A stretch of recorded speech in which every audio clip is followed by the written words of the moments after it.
What is up, guys? Welcome back to another video where today we talk about Phase 5 of my Multiverse Saga restructuring. Now, I was debating whether to also do Phase 1 through 3, but I feel like Phase 1 through 3 is fine. I would have changed maybe some of the orders of the movie there, but besides that, I feel like the movies in the Infinity Saga worked pretty well for the saga. But in the Multiverse Saga, I feel like, a lot of these movies are going to come out. Some of these are real. Some of these we're switching up a little bit. So, yeah.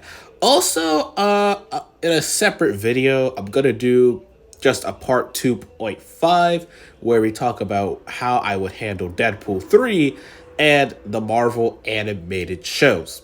Has their own separate entities. So I'm gonna make that video pretty soon. So without further ado, hopefully this is shorter. I was not expecting the last video to be over an hour, but let's get into Phase 5. And how on earth are we gonna kick off Phase 5 of the Multiverse Saga?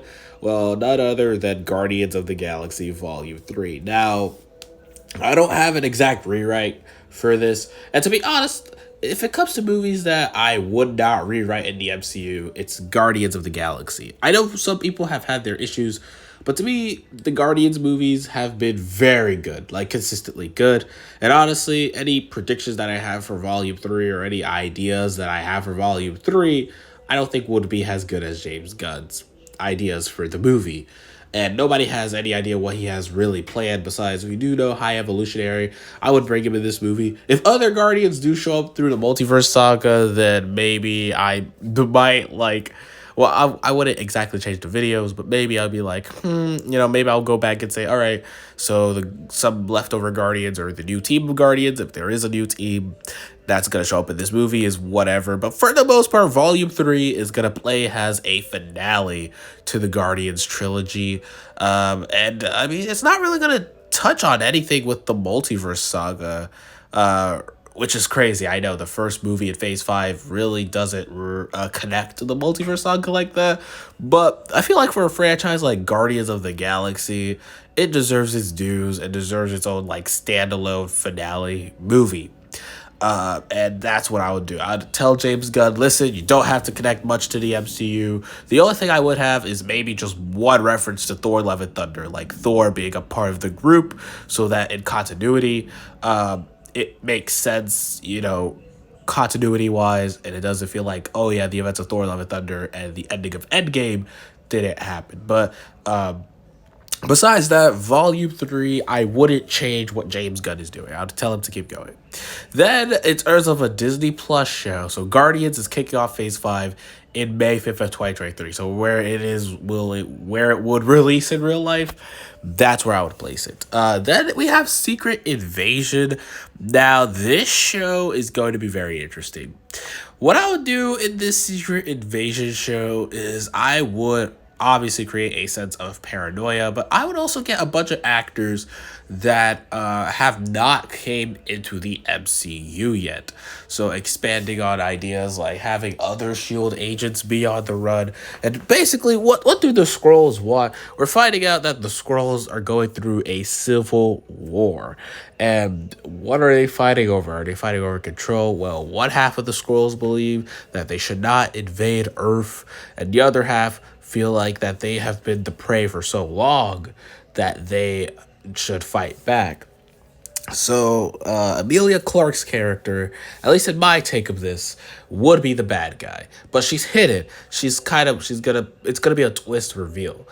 She's gonna play Talos's daughter, and ultimately she'll become the Skrull Queen or whatever. And we're gonna find out that the Skrull Queen, or at least that's how she self-proclaims herself, she's gonna create a monarchy, that the Skrull Queen has been hiding as somebody throughout the movies. Or no, not throughout the movies, but more so they've been hiding out for a very long time. And we don't know who she has hidden as yet throughout these, years that have sped by. But Secret Invasion, now there's a lot of debate of the movie taking place in the 5-year gap.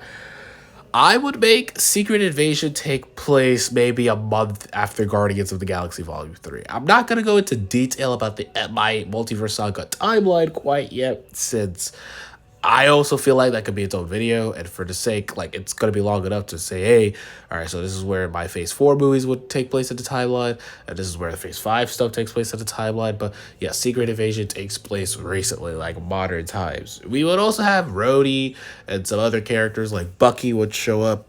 We would really try to expand it. We would even bring in some characters from Wakanda, showing that the Skrulls have been trying to intercept life on Earth. And the reason is like, why? Again, they want to establish themselves as the dominant race in the universe. They're tired of being pushed around. And whatever. And obviously, things are just going bad. Nick Fury's not really having the greatest time with this because he's like, this Secret Invasion is getting on my nerves. And then finally, we're gonna reveal that the scroll that Amelia Clark's character, well, not the scroll, but like the character that Amelia Clark has been kind of, hiding has this whole time is Valentina Allegra D. Fighting. If you don't know that name, that's Val from Falcon and Winter Soldier. Basically, the person that's been recruiting Yelena, that's been recruiting John Walker. That's right. Secret Invasion is going to impact some of the more grounded level MCU movies. The Skrulls take over. It's gotten to the point where all the heroes that are like Earthbound are like, what is going on? These Skrulls are there. And the big reveal in this show is that the Skrulls will expose themselves to the public. So now people are now aware of the Skrulls. But now this also has led to some animosity against the Skrulls because, you know how humans are. Once they see one has bad, they assume all is bad. And Talos will die in this show. But ultimately, Nick Fury is able to stop the Secret Invasion. He's able to stop these Skrulls from trying to take over the Earth, try to rule it as their own, make it their own home through violent action. So that's why the Secret Invasion is happening. And Nick Fury is able to stop it. He's able to convince everybody, and he stops most of the plans, but again, he's not able to catch Amelia Clark's character because, as revealed, she is secretly Valentina Allegra D. Fighting. That name is so goddamn long and weird, but it's so fun to say. So yes, the hidden scroll that we gotta look out for is going to be a big player in the Thunderbolts. But because this is the Disney Plus shows and I'm like the executive here, I'm gonna assume not a lot of people watched it.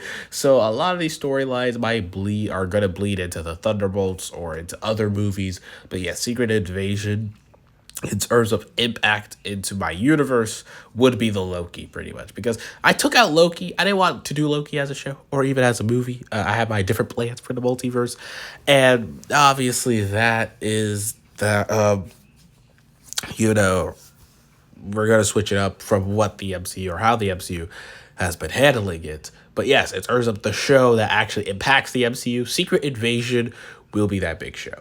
All right, like we're gonna be finding out now. We're gonna be playing the game of who is a Skrull. Are the Skrulls still around? Because they didn't get rid of every one of them.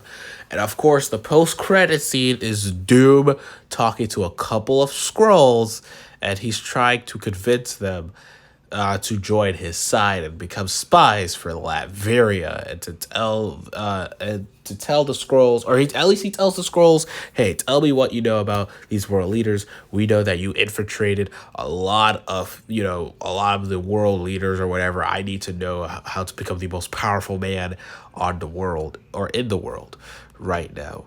And that's going to be kind of the tease that what. So not only do we have, one Skrull making the Thunderbolts, we have a couple other Skrulls potentially working for Doctor Doom. So yes, Secret Invasion in that sense will have a big impact on the MCU overall. This leads us into the Marvels, fiddly enough, which would also be July 28th, 2023. Now, in my Miss Marvel show, I did not reveal she is a mutant, but this is gonna flat out get confirmed in this movie. Like, she is gonna flat out, they're actually gonna name drop mutants. They're gonna tease that we haven't heard about a mutation in several decades. So this is gonna lead the mystery of, whoa, several decades. That means mutants have existed before in the MCU. What's going on? But outside of like referencing the mutants and saying, oh, they are real, like Kamala is not one of the first ones, what is the Marvels going to be about? Now, obviously, they're switching powers or whatever. I do not really care for that storyline. Originally, I was going to make the Marvels Secret Invasion, but just the movie. It's going to be more widespread. But this time, I decided to make it more personal to Carol Danvers, focusing on her relationship with Monica Rambeau and how that shattered because of what happened to Maria Rambeau or whatever. You know, they have a little bit of animosity, and it's revealed that Maria Rambeau, like, this is going to be a little earlier, so this is going to be a flashback that, well, actually, no, because Maria died of cancer, so that makes sense. But what we're going to reveal is how Maria got the cancer, because we're Marvel. We got to add every detail to everything. But no, seriously, we're going to reveal that she did get the cancer because she went on a mission with Carol one time, and that mission caused a big explosion, and the radiation mostly, you know, got to Maria. And Maria was fine from the radiation. Carol obviously could withstand it because of her powers, but ultimately, you know, she dies because of the cancer. And ultimately, Miss Marvel is going to have to be focused, and she's going to have to, you know, bring them together, or reunite them, and try to make them, what's the word, you know, actually work together. So she's going to be the peacekeeper. And what's really going on is that the Kree are back. We're going to bring back Jude Law's character. And that's really what the Marvels is about. It's all about these personal connections and the impact that Carol has had on people's lives. So it's really going to be this deep introspection, or what the fuck is that? Or interception, or perspective, if you will, of, you know, Carol and how she has really felt about Captain Marvel. So this movie is really going to explore her emotions, like, you know, actual emotions. We're actually going to explore how it feels like to be Captain Marvel, how she feels kind of lonely because she has to put up this persona, but she's losing connections to all her friends. And now she finds this sisterhood with Kamala, and now she can repair her friendship with Monica. Nick Fury will also come back in this. So yes, they got to battle off the Kree. Now, what do the Kree want? Well, it's very clear that the Kree are interested in Kamala's bracelets. Now, in Miss Marvel, I obviously made it clear that we were not going to explore the origins of the bracelet. That was just going to be a simple origin story of, you know, Kamala and just her handling herself being a superhero. Well, now this is where the Bangles are going to come in, and we're going to learn that they are a Kree technology, a very dangerous Kree technology that activates powers and abilities that are hidden within, you know, humans, or as they refer to Kamala, a mutant. And usually they unlock them very early, so it's a very powerful thing. It usually amplifies somebody's powers and abilities. So we're gonna learn that, you know, the Bangle really helps Kamala master her powers of crystallization, and obviously most importantly, just expanding and stretching or whatever. Just stupid purple glow is gonna be with it. Ill. Anyways, that's what we're gonna learn about. We're gonna really learn about the Kree and all of that. And obviously, I feel like they kind of kicked off Jude Law, so we got to bring him back. He got to be the main villain. I mean, obviously, he was kind of the main villain in the first movie, but I feel like the stakes are even higher than they ever were before. So we're gonna need to bring in a lot of these characters like Nick Fury, Maria Hill, and whatnot. So Secret Invasion kind of works perfectly heading into the Marvels. But on top of that, we are also going to bring in another villain. Hold on. I am trying to look for it. I know I saved other Kree villains besides, what was his name? Julaw's character. And obviously, damn, where can I not find the damn name of the villain? My bad, guys. This is like, so bad. And it's not Ronan. It is obviously Captain Atlas. Yes, so that's the character. I was looking for. So Captain Atlas is going to be the main villain, actually. So Jude Law is coming back. We're gonna see, him there, but he's not the main villain. It is Captain Atlas, who has seen that the Kree have viciously fell off. He feels like Ronan disgraced them all with his actions, and now he's pretty much like, hey, I'm gonna make people pay. They're gonna remember the Kree name. And obviously, at the end of the Marvels, the team of Captain Marvel, Monica, and Miss Marvel will obviously stop this issue and stop the Kree invasion from happening. Ooh, wow, that's some crazy ass things that are happening. But overall, yeah, so this is where the movie ends. They wrap up the Kree thing, and now we get Kamala, Carol, and Monica having such a more stronger and personal connection with each other. When it comes to the post-credit scenes, we will have a mid-credit scene of Monica Rambeau talking to some other guy. She's saying that there are probably other powerful ancient alien artifacts that they should probably get their hands on before another evil potential force gets them. And on top of that, she speculates that a lot of this ancient alien tech has just been popping up recently, and it just can't be for a coincidence. She pulls up the 10 rings. As I said, Liko Wu in the Shang-Chi part when I was talking about Phase 4 works for Sword. Monica works for Sword. So obviously Liko Wu told them about the 10 rings, but then also told them, yeah, Shang-Chi is in possession of them, so they're good. But yeah, the 10 rings popping up. You got the Bengals with Miss Marvel. What is their connection? Why are these ancient alien artifacts starting to pop up? And that's what's going to be another mystery that we're going to kind of have. That might be solved in the next movie. But yeah, and then we're going to have another post-credit scene now. This post-credit scene, I was debating which character should really come in and talk to Kamala about being a mutant, because I want to kind of set the groundwork for mutants eventually popping up into the MCU. So obviously I was debating about what is a mutant, who is a perfect mutant for them to like kind of bring in that would get fans hyped, but obviously, has not been casted either by the stupid 2025 rules. And I decided that Gambit would be a pretty interesting character. So in this end credit scene, Kamala, she is kind of, coming back, or she's not coming back. She's doing a patrol in New Jersey on her own. And then another, like some glowing card tries to attack her. She weaves it, and she's like, why are you trying to attack me? And he's like, I'm not trying to attack you.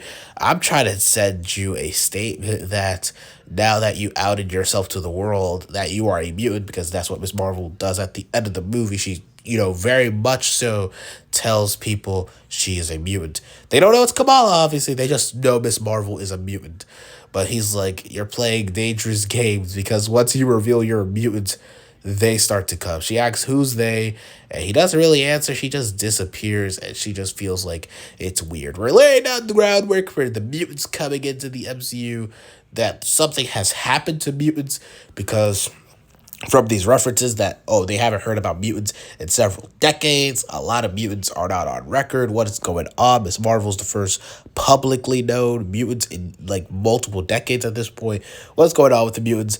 And we're going to figure this out very soon, since these phases are so short and like they're so not close to each other. But yes, so this is gonna involve a mystery, not only with what is up with this alien technology popping up, but what is going on with the mutants in the MCU. So that should get some fans very interested. And I realize there's no post-credit scene about Captain Marvel, but the mid-credit scene is about Captain Marvel 3, kind of. They're gonna explore all the alien technology stuff, maybe. So don't get your panties in a twist, guys. I'm sorry.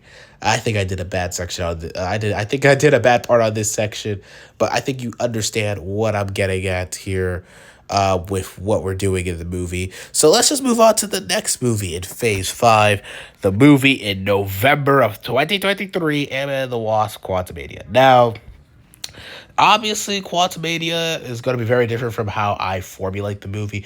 This is going to be the most game-changing MCU movie yet in this. All right, Guardians 3 was like the big finale. The Marvels was like a decent continuation of the storylines of like the Kree or whatever. Finally solving the mystery of Kamala's bangles, opening up bigger questions to the worldwide MCU, introducing newer villains. Now we are introducing probably the second big bad. I said second because Doctor Doom is the main bad of the Multiverse Saga, but Kang is like the secondary antagonist. The reason why I made Kang a secondary antagonist is that I always realized, really, that each phase has had a secondary antagonist. Whether it was the Accords, technically, or whether it was kind of Ultron, or whether it was Loki, there was always kind of this secondary antagonist throughout the phase. And Kang is going to be the villain of Phase 5, quotation marks, and he is going to have his own movie. We're going to talk about Kang Dynasty, but yes, because we don't have the Loki show, this would really be the introduction of Kang. And Ant-Man the Wasp: Quantumania is really a Kang origin movie. We're going to learn about him, the TVA, and what's going on. So, the movie we pick up like a couple months after. It's been a couple of years since the events of Avengers Endgame, obviously, and Scott Lang is like obviously very famous due to the amount of references to Ant-Man. I'm glad that there's actually an in-universe explanation why Ant-Man gets referenced so much. It's because Scott is getting paid a lot, and he is one of the most popular superheroes of all time, and obviously he kind of has a little bit of an ego. It's not a terrible ego, but he does have a little bit of an ego where he thinks that he is one of the greatest superheroes, that he saved the world, and on top of that, that no threat is gonna come between him, the Wasp, and the quantum realm. And that's where things start to hit the fan. One day, they experiment on the opening another portal to the quantum realm since they want to help Ghost, and that they said that they're almost done curing Ghost. They just need a couple more things from the quantum realm. But that's when portals start to open in the room, and the TVA show up, and they mean business. Luis is also there. The background Ant-Man characters are there, but they get immediately killed by the TVA. This is to switch up the tone. Like, hey, the beginning is like, hey, this is kind of cute. This is a funny Ant-Man movie. And as soon as the TVA show up, that's it. That's when the movie starts to switch up. So the TVA arrests Scott Lang and the rest of the family because they're kind of associated. But they're mainly attacking Scott Lang. And that's because Scott Lang has used the quantum realm in a way in which the TVA is not happy about. Then we find out the real ruler of the TVA, who is Kang. And obviously Renslayer is there as the judge, but he's really the guy that runs it all. And obviously he doesn't like Scott Lang doing this because he says the other Avenger that was able to do it and was able to beat him was Tony Stark. When he was able to unlock Quantum Realm and he found out about Kang, Tony Stark was able to kill one of his variants. This is where Scott's going to be confusing like variants or whatever. And this movie is pretty much going to establish the rules of the multiverse. Doctor Strange was kind of the movie that kind of opened the multiverse. We kind of explored a little bit of it and knew some of the rules. But this is going to lay out everything, like the variants. That, yes, the Avengers did not travel back in time, but they went through alternate realities of their main universe. So that's where the branches come in. So basically, the multiverse is obviously different universes. And each branch is just an alternate reality of that main universe. But for the most part, the universes themselves are their very own thing, and the branches are the alternate realities.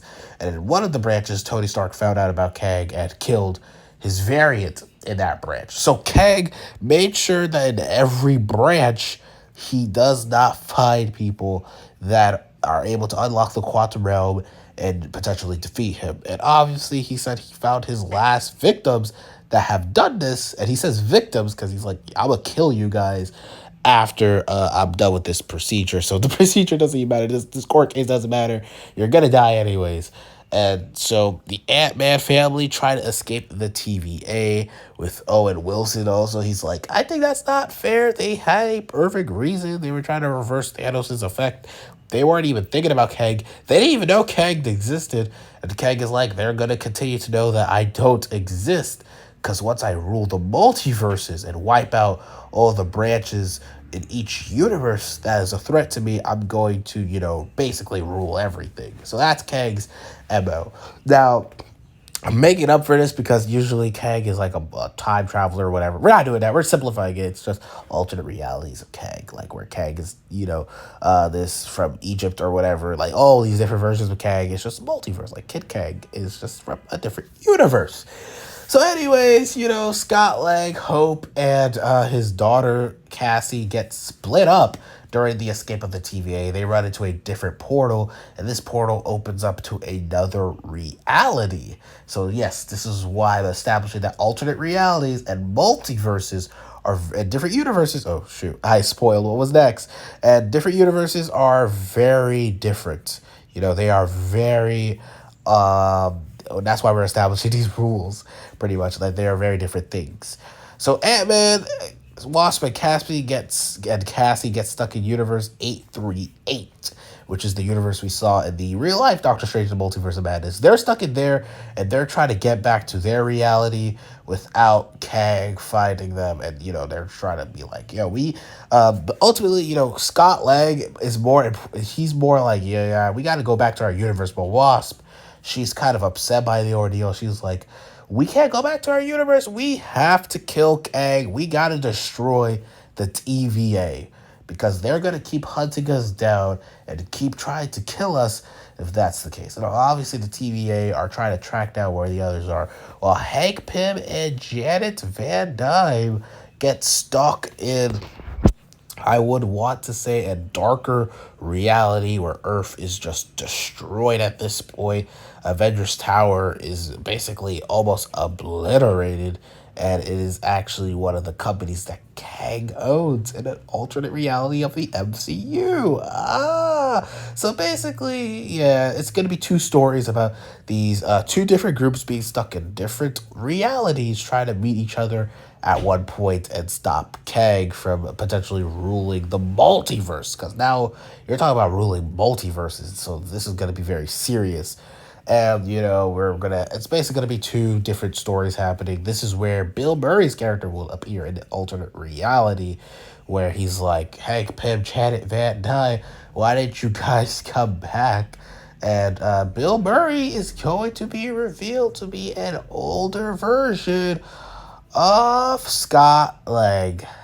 Yeah, we're not going to bring in any other characters. This is very Ant-Man based, so let's just keep it Ant-Man. So yes, Bill Murray is an older version of Scott Lang, and he explains to Hank and Janet what happened in this alternate reality.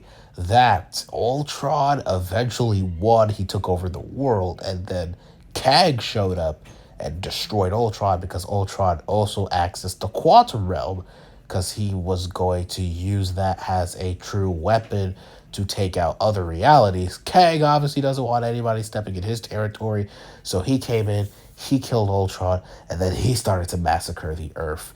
And he basically was going to plan to destroy the reality, but he didn't go through with it because he said most of his threats are gone, that all the Avengers are gone, and that Hank and Janet were trying to find a cure, but they never came back. We could presume that the alternate reality version of Janet and Hank are indeed dead as well.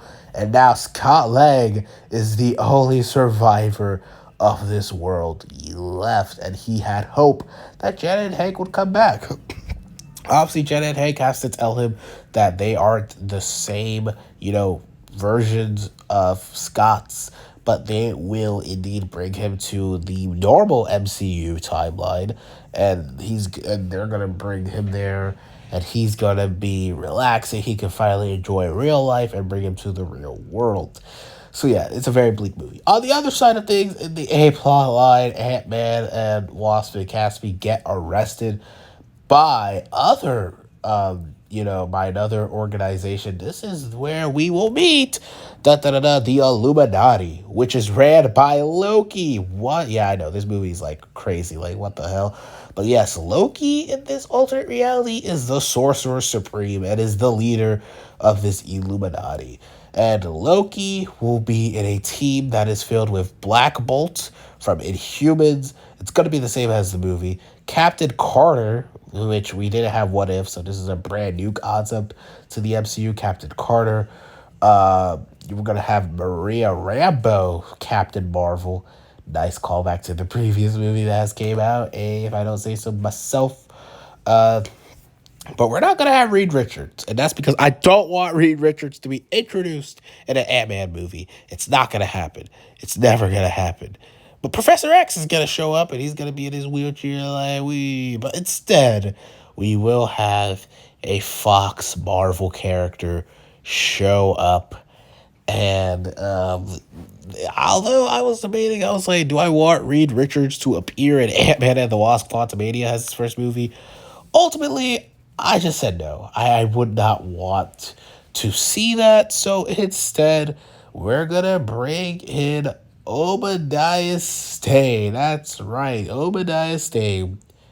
Or actually, I was thinking of Obadiah Stane, but I was like, this idea just popped up to me. We're going to bring in an older Iron Man. That is Obadiah Stane in this alternate reality, played by Jeremy Irons. I feel like, or we could bring back the original actor for Obadiah Stane.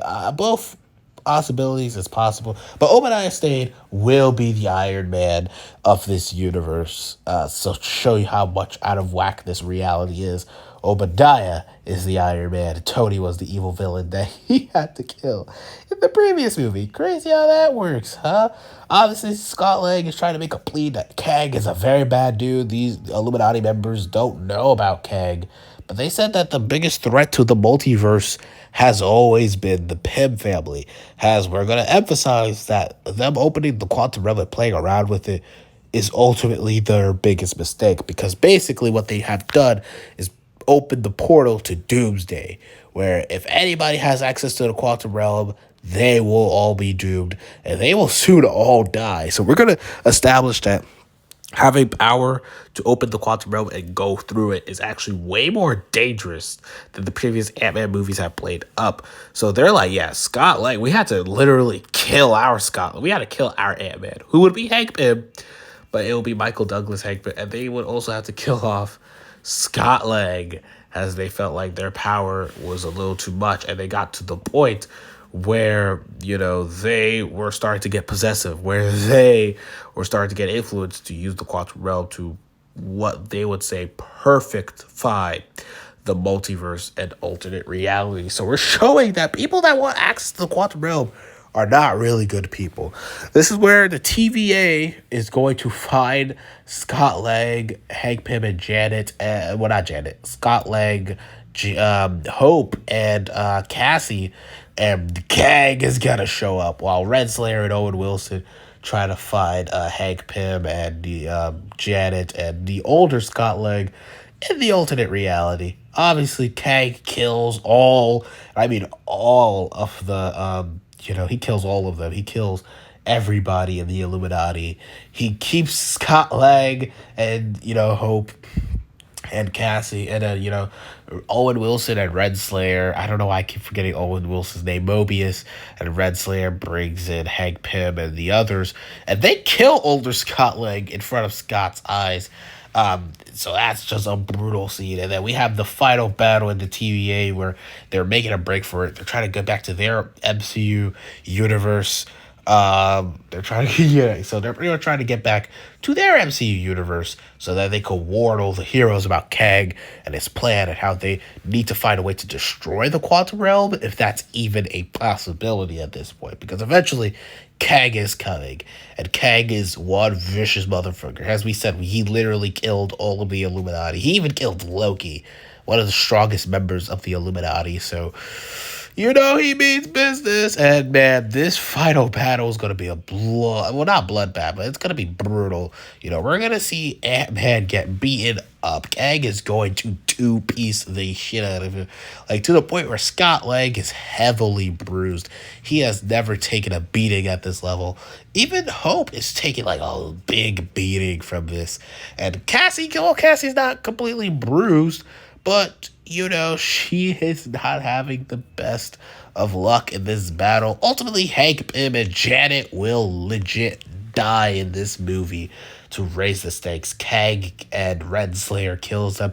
We see that Owen Wilson's Mobius kind of has a change of heart towards the end, but because he's so scared of Kang, he kind of gives he tells Scott to literally try to escape, leave, and he helps them at the end. But because he betrayed Kang kills Owen Wilson. Oh my god, Kang takes no prisoners. Kang decides to keep Ant-Man's helmet as a souvenir since he beat the brakes off him to the point where it broke off and it fell off completely. And he's just trying to escape at this point. They're able to get in the ship, and now it's just Scott, Hope, and Cassie. It's all three of them. And that's how the movie ends. Renslayer asks Kang if they should go after them. And the movie literally ends with, no, let them escape. Let them think they have a chance of winning. And that's literally how the movie ends, leaving with this big cliffhanger like, yo, what's gonna happen next? And when is Kang gonna show up? That dude was awesome.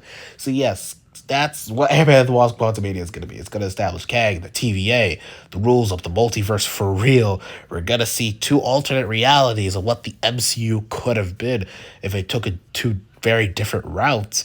And most importantly, we're gonna establish how big of a threat Kang is. So, in the end credit scene of these movies, we're going to have two end credit scenes. So, Scott Lang and Hope Van Dyne. Well, it's going to be Hope Pym, I think. I don't know what Hope's last name is. I think it's, I don't care. But anyway, Scott, Hope, and Cassie are on the ship, and something hits them, or they're not able to have complete control over the ship. And they basically lose Cassie to the quantum realm. Scott is in pain. He's screaming. He's like, no, Cassie, oh my gosh. And, they ultimately reach their destination. But then they realize this is not their destination. And, oh man, when they realize it, they are shocked to see an entire city owned by a different variant of Kang. As I established early in the movie, Kang said there are variants of him, but he's trying to be the main ruler. And Scott finds out, he's like, oh my god, there's gonna be a potential war of so many different Kangs fighting each other. And so they land in a city where Kang rules it all. And that's the big cliffhanger. They're stuck there. The ship can't go back to the quantum realm. They've lost engine fumes and everything. And then the other end credit scene is Cassie, who does return to the main MCU, but she's helped out by somebody in an Iron Man-like suit, and it is none other than an alternate reality. Well, not alternate reality. It's another variant of Kang, but it's Iron Lad. And he's a kid, obviously, so he's like young Avenger, and he tells her, are you okay? My other variant is usually that terrible. And he's like, I came from the future and I saw that the multiverses literally all die due to this potential war. We need to make a team together to stop my variants. And Cassie kind of accepts. She's like, I'm tired of Kang. I want to kill Kang, whatever. But yes, so Cassie's in the main MCU now. Iron Lad is in there, has an alternate reality version of Kang, or at least a variant of Kang. Yes, the Kang dynasty is officially coming, and Ant-Man set it up super beautifully. I think we've talked about Ant-Man a little too long, so let's go back to the more grounded stuff.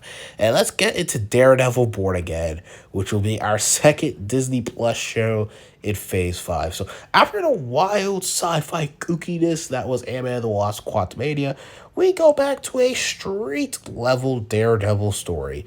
And obviously She-Hulk kind of teased it, at least my version, sets up that Kingpin is setting up an operation in LA for some reason. And we find out that, Matt Murdock was blipped, that he was indeed dusted. And now he has to regain New York City again once he finds out that Kingpin has been making big moves since Matt was gone. And now Kingpin is truly the Kingpin of the city. Like, he runs all the crimes and all the syndicates. This will be 12 episodes, and this will focus on Daredevil really trying to shut down the Kingpin syndicate, but also really exploring Matt Murdock, how he feels in the world, how he's felt ever since he's gotten blip. We can reference the events of No Way Home, like how he was Peter's lawyer. And I think in the movie, in my version, he was also Daredevil in that movie. He was helping Spider-Man out, so we can experience that. And on top of that, his experience in She-Hulk. Why is he doing stuff in LA? There's going to be some episodes where he does show up in LA, so She-Hulk will make a couple of appearances in the show. But ultimately, it is Daredevil trying to fight off Kingpin and his ultimate crime syndicate.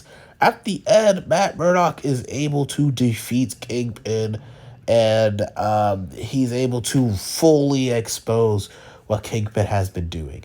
Although Kingpin has been outed, Kingpin has found a way because, everybody has just everybody knew about what he had done in season 3 of Daredevil, but here's the thing, Daredevil season 3 is not really exactly canon to the MCU that much.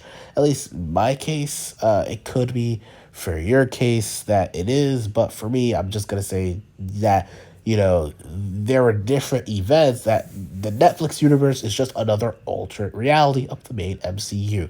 But in the main MCU, Daredevil and Kingpin did fight a couple times. They did meet paths, but Daredevil, he was blipped. So this is where Kingpin officially took over, and now Daredevil was able to expose it and stop it. Obviously, a lot of the Daredevil cast would return for this show.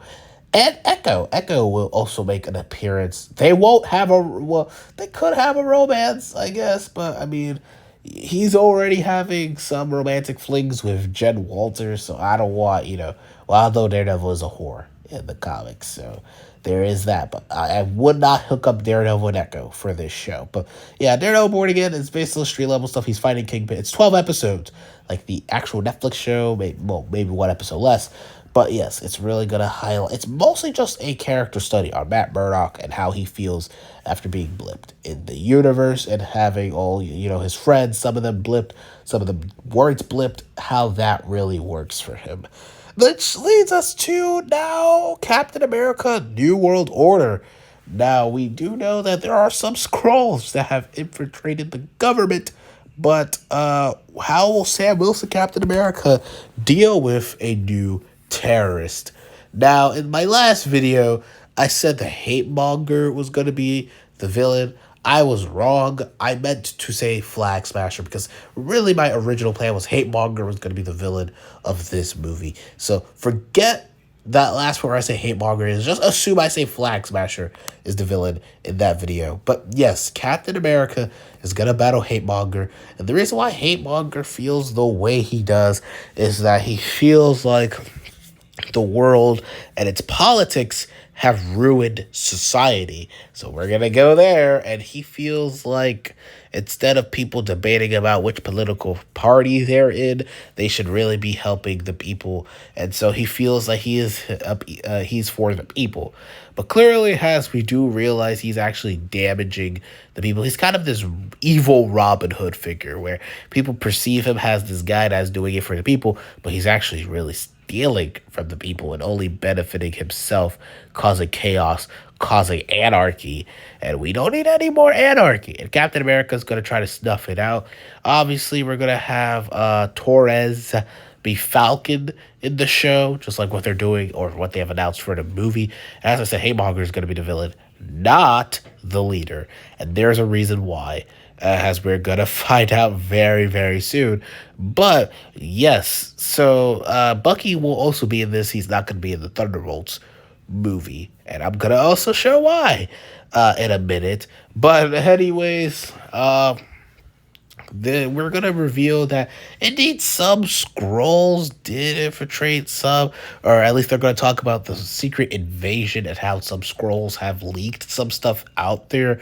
So there's gonna be some things, and obviously Sharon Carter is gonna be in this movie, and it's gonna be revealed that she is also a scroll that was undercover, and in fact, she's one of the scrolls that was working with Doctor Doom. See, she kind of defected from the Skrulls and didn't see any benefits from really staying with them. That was until the Secret Invasion angle has happened, but she's been able to keep such a low profile. And the reason why Doctor Doom even came up to other Skrulls in the first place was because she recommended that Doctor Doom use Skrulls, as she proposed that they are the best spies to have in order to leak information. So we're going to kind of continue that plotline from Secret Invasion, but establish that in the Captain America, since I assume not a lot of people would have watched Secret Invasion as a show. That's just the reality. A lot more people watch the movie, so we can easily recap that in the movie.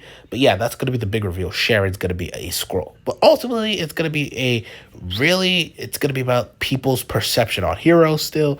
And obviously, people are now going to have their perception about Sam Wilson being Captain America, and he's going to try to fight the stigmas of being Captain America. He ultimately beats the hate monger, but instead of beating him up and sending him to jail, he tries to show him why the error of his ways is bad. So yes, they do have a fight, but ultimately Sam is able to talk to the villain and break through the villain to ultimately defeat him and make him say, oh man, what I did was actually wrong. And Captain America's like, just because I broke through to you mentally, that doesn't mean your actions don't have consequences. So you're still going to go to jail. You're still going to get incarcerated for what you have done. And I feel like Sam's Captain America, yes, Steve is still a great Captain America. I feel like Sam's strongest point was that he helped the people. And so he would want to help somebody that thinks he's helping the people and he thinks he's for the people. But, so it's going to be a lot of that going back and forth. But mostly it's just going to be another personal Sam Wilson story. Bucky's going to be there. Sharon revealed has a Skrull. Oh my God, what's going on? Why is Doctor Doom using the Skrulls? And we're going to find out that Doctor Doom is building a Skrull empire of his regime and whatnot. But that's going to be an end credit scene. I'm spoiling stuff. But since we're already in the end credit scene, yes. One of the end credit scenes will be Doctor Doom, and he is going to be pretty much have half Skrulls, half Doom bots, everything. Doom is planning an attack. Or at the very least, he's planning to take over these worlds. Since he has the information he needs, he now knows how to become a powerful leader. As he plans to make Latveria the most powerful country in the world. As he says himself, he plans to knock off Wakanda as the most powerful country in the world. So that's what Captain America New World Order will eventually set up, that all of this scrolls, that Secret Invasion has really led to something really bigger and overall nastier that Doctor Doom is planning to rule. And we're going to learn why Doctor Doom is so obsessed with becoming the most powerful person in the world. And that could potentially lead with all these multiverse shenanigans. It's kind of scary because if Doom sees the hindsight, there might be something that might be a bigger threat that all the heroes are going to have to deal with. But yes, Captain America, New World Order, unlike Ant-Man and the Wasp, Quantumania, that is more detail. Here, it's basically just a more personal story about Sam Wilson being Captain America, proving the trials and tribulations, ultimately becoming a Captain America for the people, and ultimately establishing that he is not here to replace Steve Rogers, and he's not here to replace Steve Rogers' legacy. He's just here to continue the Captain America legacy and be his own Captain America. So that's what we're going to establish in the movie. From there, we go to Eternal Season 2, which is more of what Eternal Season 1 was in my video. It's more of a continuation of the storylines and plot lines from Eternals, except the stakes are going to be even bigger and more Eternals are going to die. Oh my gosh. even Pip the Troll's gonna die. Sorry, not sorry. This is gonna focus on the court of the Celestials. The Celestials debating whether or not to destroy Earth. The Eternals getting involved and starting to push back, and ultimately trying to say, "Hey, the Celestials shouldn't do that."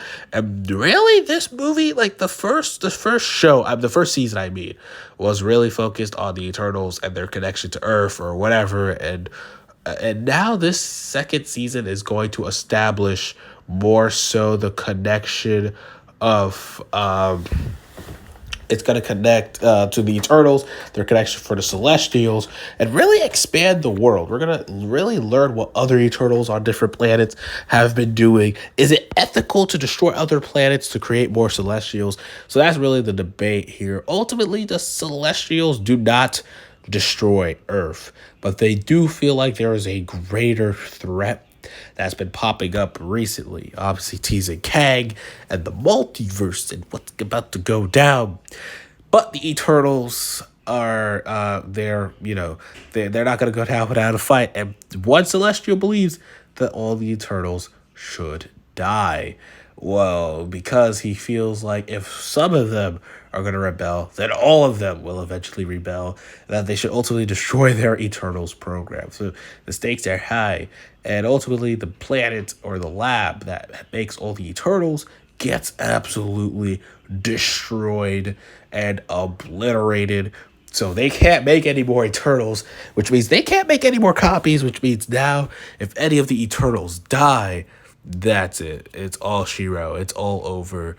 And in a big battle sacrifice, Kingo will sacrifice himself, and he ultimately dies in the final episode. Pip the Troll also died a little earlier in the season, but that was to raise stakes in season 2 to say, yeah, now we are serious. And now the only Eternals that are left is Cersei, Theta, Druig, Fastos, and eventually, I